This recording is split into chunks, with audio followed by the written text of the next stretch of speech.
আজ আমাদের মধ্যে উপস্থিত হয়েছেন পৃথিবী কুখ্যাত কোন যে পরোটা বিক্রেতা কি যে করুন। উনি নিজেকে নেট দুনিয়ার কোহিনূর বলে মনে করেন, কিন্তু আসলে উনি কয়লা।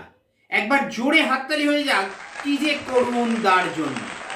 দাদা, অনেক স্বাগত আপনাকে। প্রথমেই জানতে চাইবো এই পরোটার আইডিয়াটা মাথায় এলো কেন? আমি ছোট থেকেই ভীষণ মেধাবী ছিলাম, কিন্তু আমার বাবা সেটা মানতো না। আমি ক্লাস 1-এ 3বার ফেল করেছিলাম বলে বাবা আমাকে একটা পরোটার দোকানে কাজে লাগিয়ে দিয়েছিল। আর তারপরে আমি সেই পরোটাওয়ালাকেই চুগলি করে সরিয়ে দিয়ে তার দোকানের নিজে মালিক হয়ে যাই। দারুণ ব্যাপার। কি যে করুণদার কাহিনী শুনছেন আপনারা। দাদা, এখন তাহলে কত কেজি ময়দা প্রতিদিন কাটছে আপনার? আমি চ্যালেঞ্জ দিচ্ছি, চ্যালেঞ্জ। আমার চেয়ে 1 কেজি বেশি ময়দা কেউ কাটিয়ে দেখাক দেখি। দাদা, আপনার কত কেজি কাটছে? কেজি কি বলছেন? প্রতিদিন 500 কেজি না, 500 গ্রাম। আগে কত কাটতো? আগে প্রায় 750 গ্রাম কাটতো।